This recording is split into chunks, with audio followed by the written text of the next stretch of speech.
Olá, muito boa tarde. A vida é sempre um valor. A expressão dá título a um livro, entrevista, que revela o itinerário de vida e missão de igreja de Monsenhor Vítor Feitor Pinto. Ele está hoje connosco, tal como o jornalista Otávio Carmo, que elaborou esta obra síntese de uma vida dedicada à causa do outro e de forma particular daquele que enfrenta a provação da doença. Monsenhor Vítor Feitor Pinto, muito obrigado por estar hoje aqui na companhia do programa Eclésia. Otávio Carmo também. É meu, claro.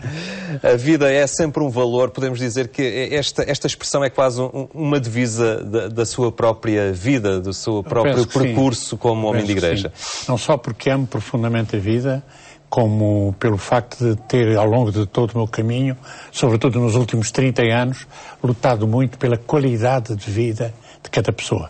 Repare que eu não me restrinjo apenas ao aspecto do apoio ao doente. Eu penso que nós temos que também fazer prevenção da doença, educação para a saúde, e aí passa pela qualidade de vida. Que, aliás, o Papa João Paulo II, com uma clareza fantástica, dizia que não estava só nos bens económicos e sociais, não estava apenas na estética, na atitude, na maneira como nós estamos na vida, mas que estava muito nas relações interpessoais, espirituais e mesmo sobrenaturais.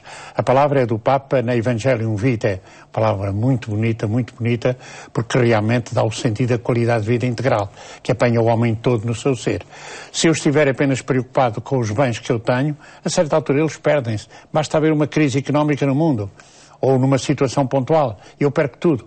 Portanto, eu tenho que ter uma dimensão de vida tal que mesmo em eventuais perdas, nada me tira a qualidade suficiente de eu me sentir feliz. A outra situação que pode acontecer é uma doença. Então eu tenho que integrar a doença, não ter medo da doença e a partir dela lutar para me curar. Mas quando estou perante uma situação que às vezes atira para uma doença crónica, eu saber viver com ela. É uma limitação. Ou se é uma doença que já não tem regresso, já não tem retrocesso, então eu tenho que integrar isso na minha vida e a pouco ir-me preparando, no fundo, para a vida para a qual todos nós caminhamos. A vida definitiva, na casa do Pai, como nós dizemos. Portanto, este apelo à vida, este apoio à vida, este serviço da vida, sem dúvida que pode ser uma síntese do meu caminho humano ao longo destes anos todos que eu já tenho. Otávio Carmo, são 60 anos de sacerdócio, aqui de Monsenhor Vítor Feitor Pinto. Surge este livro que resulta de uma entrevista por ti conduzida e podemos dizer que não é uma mera evocação de memórias, é um desafio constante. Deste livro transparece alguém profundamente inquieto. Sim, e que tem sempre a noção de que há muito caminho pela frente a fazer. Seria muito injusto para Monsenhor Feitor Pinto fazer um livro que fosse só de passado, ou seja, no sentido que ainda tem muito para dar. Eu espero que sim. Eu digo como o Papa João 23, não ponhamos limites à misericórdia de Deus. Com muita alegria. E é normal que haja, de facto, esta projeção para o futuro. A obra é sobretudo do entrevistado, ou seja, as perguntas servem para que a pessoa dê essa resposta, mas procurou sobretudo que através desta obra as pessoas pudessem conhecer um bocadinho mais de alguém que com 60 anos de sacerdote, isso acho que tentei vincar muito, até nas perguntas que foi fazendo, viveu muito perto do Concílio Vaticano II, portanto, o senhor é muito marcado. Moldou-me completamente. É muito marcado, o sacerdócio é muito marcado por isto, não é? por esta vivência do Concílio. Muitas pessoas conhecem-no das várias funções públicas que teve, mas há uma parte interior de espiritualidade sacerdotal, de relação com o outro, que eu penso fica muito, muito marcada neste livro e que foi um grande gosto percorrer esse percurso. Eu, a brincar, dizia que há um conjunto de circunstâncias que são coincidências. Eu dei catequese na paróquia onde o meu senhor nasceu em Coimbra, ouvi-o na altura do projeto de vida falar várias vezes em Coimbra sobre a luta contra a toxicodependência e depois fui paroquiano do meu senhor cá em Lisboa e, portanto, conhecia este percurso para lá da parte mediática e do trabalho de entrevistas também tinha feito na Eclésia e parece-me que isso ficou visível na obra e também fica visível que para além desta, vou chamar assim, figura pública que nós conhecemos, está o prior, que é aliás a tabuleta que está à porta do gabinete na paróquia do Campo Grande, muito simplesmente prior, não há Monsenhor Feitor Pinto, não há Dr. Feitor Pinto, não há nada disso, está lá prior, e penso que isso também foi... eu sou ali, mas é importante que isso tenha ficado também no livro. Se realiza, não sou mais nada. E por isso, a partir do sacerdócio, claro, que é a razão de ser da minha vida, e portanto ter possibilidade, durante estes últimos 17 anos, estar à frente de uma comunidade paroquial, foi a coisa melhor que os bispos me podiam ter feito. O Sr. Cardeal Ribeiro foi quem me convidou para este desafio. E eu direi que, ao longo da minha vida, sempre tinha sonhado ter uma comunidade na qual eu tentaria, por um lado, dar muita importância à palavra, enriquecer muito a dinâmica litúrgica e depois projetar tudo isso na sociocaridade. Eu penso que quando o Patriarca de Lisboa, o Sr. Dom Antão Ribeiro, no dia 19 de fevereiro de 1997, me chamou e com toda a confidencialidade me disse que queria que eu fosse pároco do Campo Grande, eu disse-lhe, eu tenho ainda uma tarefa, tenho de perguntar ao Primeiro-Ministro como é que ele me deixa sair. E foi muito agradável, porque o António Guterres recebeu-me e disse-me, aguente mais um tempito só, enquanto eu estou a arrumar as coisas para poder dar continuidade ao seu trabalho. Aguentámos esses meses e em outubro, no dia 4 de outubro, eu tomei posse, precisamente da paróquia do Campo Grande. Eu direi que ser pároco é, de facto, o lugar onde o sacerdote se realiza plenamente, porque não tem só a proclamação da palavra, que na minha comunidade tenho a preocupação que tenha uma sequência ao ritmo do ano inteiro, depois a liturgia, com a liturgia que tem liturgias separadas. Uma coisa é a liturgia das crianças, outra é da comunidade mais frequentadora, outra é dos jovens que vêm, outra é daqueles que vêm de fora, de muito longe. E nós temos que ter uma palavra oportuna para cada um destes grupos, dando à liturgia uma riqueza que, de facto, estimula as pessoas, lhes diga, vale a pena virem, estejam cá connosco, fiquem a conversar no fim, não tenham pressa de se ir embora, não tenham a preocupação de chegar mesmo à hora de começo, venham mais cedo. E, portanto, toda esta dinâmica litúrgica, tudo isto é liturgia, é exercício do sacerdócio de Cristo, como diz o Concílio Vaticano II, no número 7 da Sacrosantum Concilium.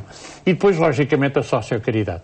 Eu digo que dou muita importância ao nosso centro social. E o centro social paroquial tem uma característica, é que está completamente metido dentro da comunidade paroquial. Não é um edifício ali à parte, longe, não. A sociocaridade faz-se com a liturgia e com a palavra que é proclamada. Tudo isto está misturado. O Otávio viu o nosso corredor onde estão os escritórios dos padres. Mas logo no andar a seguir, por cima, estão o centro de dia dos idosos. E no outro andar a seguir estão a creche, com todos os meninos pequeninos até aos 3 anos. E depois, junto ao grande espaço da igreja, está então o centro, precisamente com as crianças entre os 3 e os 6 anos. Está tudo misturado umas coisas com as outras. E depois o clube de jovens. Uma paróquia é isto. É a dimensão comunitária. É tudo, é a comunidade viva. Do termo, é uma comunidade viva. E é como dizia, eu vou traduzir agora não para a palavra que eu usava habitualmente, mas com a palavra que usa o Papa Francisco. Eu dizia, uma paróquia é uma comunidade de comunidades. O Papa Francisco não diz isso. Diz de uma maneira ainda mais bonita. É uma família de famílias. Que bonito. Sentir realmente que o espaço da comunhão familiar alarga-se a outras famílias. E todos em família, na grande família paroquial, celebramos o amor, a vida, a partilha, a gratidão, a solidariedade, tudo isto que faz parte da vida humana. Ali no Campo Grande, eu recordo a forma de funcionar da paróquia. Pois tu também lá vais de vez em quando. Às vezes passo por lá. Há uma certa informalidade, acompanhada de um grande acolhimento. Portanto, é um bocadinho a preocupação de traduzir a vida da família lá de casa, ali a uma escala um bocadinho maior, naquele âmbito da paróquia, como dizia, onde se pode chegar um bocadinho mais tarde, que não é por aí que fica tudo a olhar de lado, mas que é mesmo assim na vida das pessoas. É a vida. Não é? Mas sabe que uma marca fundamental que eu tenho tentado imprimir dentro da nossa comunidade é o acolhimento. E uma expressão muito linear do acolhimento é nunca dizer não. Se é uma coisa que não podemos fazer, temos que encontrar a maneira de ajudar a pessoa a entender que há outros caminhos paralelos. Mas esse é um subtítulo do seu livro, não é? Em vez de dizer, parece que sim, porque aqui o Otávio pegou precisamente e pôs em subtítulo essa palavra. Sim. Não posso dizer não a ninguém. Claro. Eu gostaria de sublinhar uma questão que me parece importante. no percurso de vida de Monsenhor Feitor Pinto, e no livro também isso é retratado, são abordadas várias questões que são discutidas socialmente e que, no caso da posição da Igreja, por exemplo, sobre a sexualidade, sobre a contracepção, sobre vários outros temas, criam grandes focos de tensão. E por vezes, as pessoas partem para este debate de posições estanques e lamento dizê-lo, com pouco conhecimento. A questão, o que impressiona, já na entrevista, deu para perceber perfeitamente só até este momento, é que quando o Monsenhor Feitor Pinto apresenta as suas posições, elas estão profundamente fundamentadas. O magistério citado de cor, já aconteceu aqui, e portanto, não basta ter uma ideia superficial do que é o magistério católico sobre estas questões para abordar o assunto, porque aí sim a saída mais fácil é o não. Claro. E o assunto está resolvido, dá segurança. Está mal resolvido, mas dá segurança porque nós aí já colocamos a nossa posição, o outro já sabe e o assunto está encerrado. Mas vai continuar a haver dois polos opostos em discussão e numa grande tensão. E a escolha do pós-título, do não posso dizer não a ninguém, mostra de facto a necessidade constante e que tem sido muito reafirmada por parte do Magistério Católico de diálogo. E este diálogo tem de ser aberto ao outro, mas tem de ser muito fundamentado, muito bem estruturado o pensamento do que se vai apresentar. Não vale. Eu considero que não se conhece o pensamento da Igreja. Mesmo os documentos que vão saindo, leem-se a correr, não se estudam. Isso é terrível. Então o concílio que eu li, reli, amadureci, introduzi no meu coração e durante 6 anos andei a pregá-lo, a orientá-lo, a ensiná-lo a toda a gente, quer dizer, digo-vos com toda a simplicidade, tem toda uma gama de perspectivas fabulosas. E foi escrito há 50 anos. Foi estudado e refletido durante 4 anos e depois há 50 anos que ele foi editado.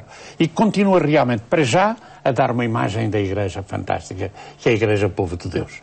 Não é a Igreja Sociedade dos verdadeiros cristãos, isto é, dos batizados que professam a fé em Jesus Cristo, etc. Como dizia o São Roberto Belarmino no Concílio de Trento. Não, a Igreja aparece na Lumen Gentium como o povo de Deus, centrado na pessoa de Cristo, lutando pela dignidade e pela liberdade do homem, dos filhos de Deus. E depois tendo como único mandamento o amor e como projeto a felicidade. Isto é fantástico. É fantástico. Esta visão da Igreja dá-nos imediatamente uma possibilidade. E depois, isto é o número 9 desse documento, o Lumen Gentium. Se continuarmos a ler o número 13, 14, 15, 16, então é todos os outros humanos que não são da Igreja, que não estão na Igreja, estão relacionados com ela. E aí todas as religiões. É interessantíssimo. O universalismo, os braços abertos com que a Igreja aparece, precisamente no Concílio Vaticano II, é fantástico. É por isso que depois, na relação com o mundo, célebre documento Gaudium et Spes, que está muito longe de ser estudado e de ser aplicado, a certa altura dá o fundamento de toda a vida da comunidade cristã. Respeitar a dignidade humana, viver em comunidade humana e desenvolver a atividade humana no tempo para transformar tudo. E depois, tudo o quê? Transformar o quê? Transformar a família, as perspectivas cristãs lindíssimas, transformar a vida socioeconómica. O Papa acaba de pegar nisto a sério na Gaudium, na Evangelii Gaudium, no 2º capítulo, a vida económica, porque se for só a economia mata, diz o Papa, isto é espantoso. Então a Igreja pega nisto, depois pega na cultura. Eu tenho uma pena enorme dos homens da cultura me dizerem todos que são agnósticos. Ou é porque eles não estão a ver bem a coisa, ou é porque a Igreja não se revelou. Portanto, aqui há qualquer coisa. É outro campo fundamental e depois a política. Não é a Igreja que intervém na política, são os cristãos que têm responsabilidades no mundo, que têm que, ao exercer o poder político, meter-lhe lá os grandes valores, a verdade, a justiça, a liberdade, a paz, a solidariedade, o perdão, a construção do mundo novo. E depois, a partir disto, é lógico que realmente se tenha também atenção os mecanismos da paz. E aí os papas, desde Paulo VI, têm-se multiplicado a fazer apelos para a paz. E este Papa tem sofrido brutalmente o mistério das guerras, como ele revelou há dias, no discurso lindíssimo que fez, comovente, que fez no 100º aniversário do início da Primeira Guerra Mundial. Foi, de facto, um discurso fantástico. E disse, não pode haver guerra no mundo. Não pode. Nós temos que contrariá-la. Temos que vencer de outra maneira.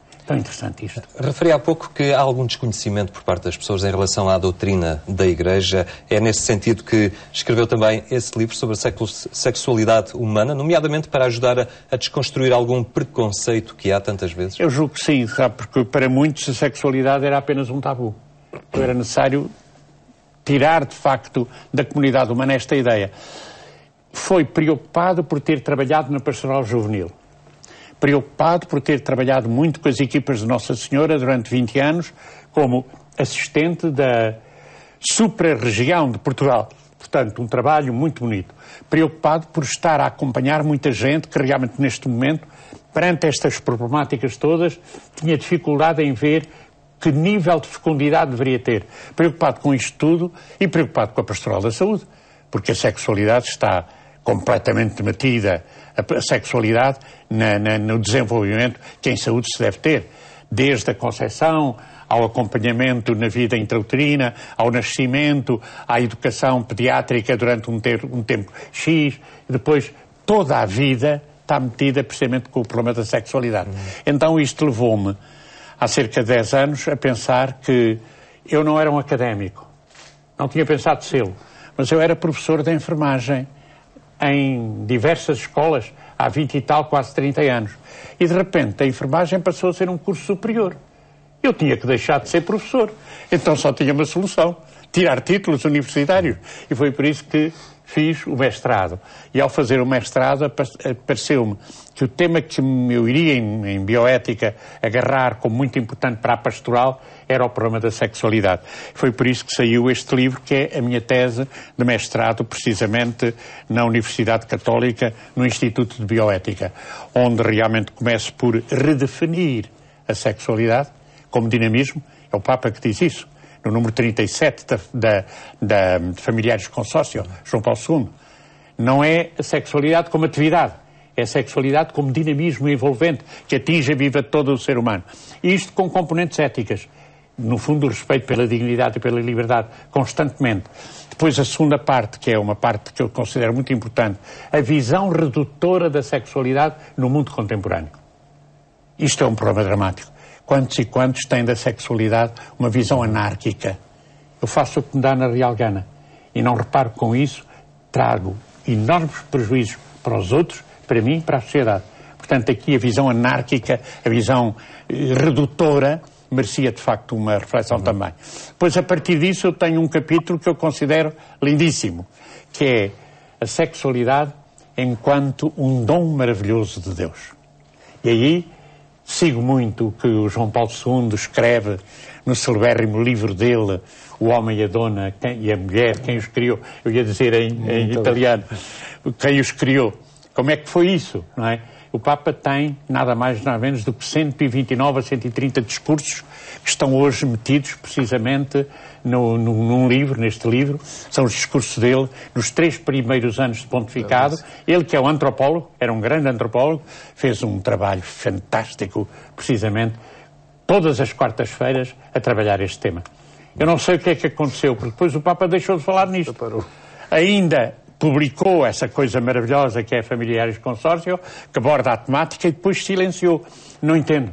Talvez neste momento fosse muito importante retomar o tema, citando até o próprio Papa João Paulo II.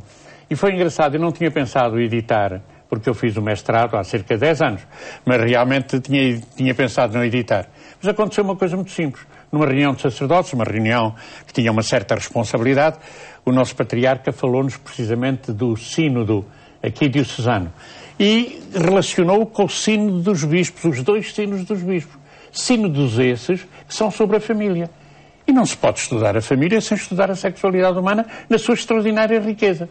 Então eu disse para o colega que estava ao meu lado, que era o Zé Manel Pereira de Almeida: Zé Manel, eu tenho que publicar isto. Publica. Ele entusiasmou-me.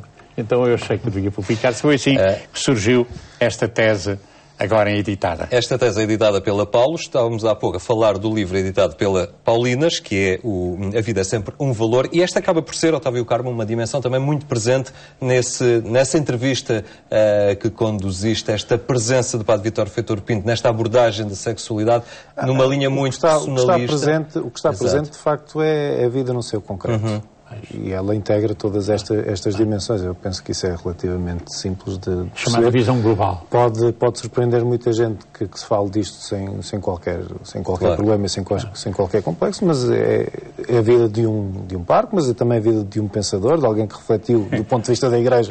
Deixa-me brincar. Bom, se eu falo das minhas mãos, ninguém se escandaliza, pois não? Não. Porque é que se há de escandalizar de falarmos de outras realidades do nosso corpo? Todo ele marcado pela força da nossa inteligência, da nossa vontade, da nossa liberdade e, portanto, dos projetos de vida que temos. Portanto, há aqui qualquer coisa a ultrapassar, medos a ultrapassar, tabus a ultrapassar, com simplicidade. Porque a nossa sexualidade humana, que contém a afetividade, é elemento profundamente santificador da nossa própria vida. É caminho para a santidade. Padre Vítor, considera que com estas abordagens está a criar também serenidade e tranquilidade em muitas pessoas que por vezes podem viver atormentadas numa perspectiva de pecado ou de perspectivas distorcidas da realidade. Há muita gente que vive profundamente marcada por escrúpulos porque não integrou o que é realmente esta riqueza extraordinária com que Deus nos concedeu. Eu disse riqueza extraordinária. Porquê?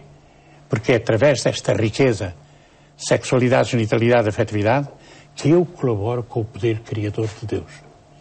E colaboro oferecendo um filho à humanidade, também à Igreja, como diz a Igreja, precisamente, mas colaboro também através da arte, através da estética, através realmente de tudo aquilo que é a minha cultura. Tudo está marcado porque é a partir da sexualidade que eu entro em comunicação com os outros e me revelo aos outros e os outros se revelam a mim. É a chamada sexualidade global, envolvente. E se não tivermos esta visão, nós estamos sempre atormentados. Ficamos então com esta sua perspectiva que poderemos encontrar de forma mais acessível, quer nesta obra, quer naquela que resulta da entrevista do Otávio Carmo. Eu tenho pena de não ter trazido o outro A vida livro, é sempre um valor. Foi por humildade, claro. Não, mas ele espera pelas pessoas em muitas livrarias. Obrigado. Fica então. Muito obrigado, Padre Vítor, Otávio também, pela vossa presença entre nós. Um olhar sobre o itinerário de vida de Monsenhor Vítor Feitor Pinto, um percurso agora em livro, também editado pela Paulinas Editora. Recordo ainda que a atualidade religiosa também passa pela rádio, é mais logo, pelas 22h45. A Eclésia está também na Antena 1. Obrigado por ter estado connosco. Tenha então uma muito boa tarde e até amanhã, se Deus quiser.